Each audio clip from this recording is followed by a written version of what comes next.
من اطاع الرسول فقط اطاع الله. کسی که پیغمبر رو اطاعت بکنه اطاعت خدا کرد، چون حرف پیغمبر با حرف خدا یکیست. ثانیاً پیغمبر ولی امر مسلمینه، حرف خدا رو از زبان پیغمبر باید شنید. این معنی ندارد که یک نفری در جامعه بگوید که من مخلص خدام هستم، هر چی خدا بگه من چشم قبول میکنم، نوکر فرمان خدام هستم، اما حرف پیغمبر قبول ندارم. این نمیشه. کما اینکه بودن اون روز کسانی که این حرفو میزدن.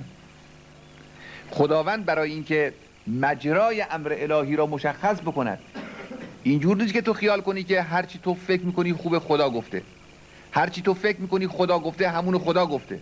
نه، اون چه خدا میگوید از مجرای زبان پیغمبر و امر پیغمبر میگوید. هرچه پیغمبر گفت سخن خداست، لذا اسم پیغمبر رو میاره. یعنی آمریت پیغمبر، حاکمیت پیغمبر در جامعه، نمایندگی پیغمبر از خودش رو خدای متعال با این بیان روشن میکنه.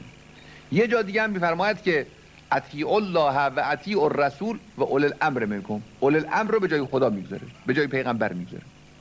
چرا؟ برای خاطر این است که پیغمبر که از میان مردم رفت، همه میگویند که ما مخلص پیغمبری، حرف پیغمبر قبول داریم.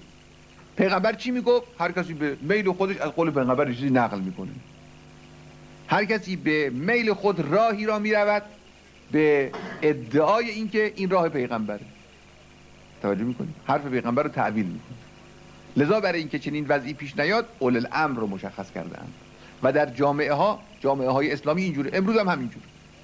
اون کسی که میخواد حرف خدا و حرف رسول و حرف قرآن و راه انبیا و اولیا رو به پیمایه، معنی نداره که از این نظامی که در رأسش یک ولی امر الهی قرار داره، امام امت، اطاعت نکنه، بگه بنده راه خدا رو میرم. نه آقا، این راه شیطان، راه خدا نیست.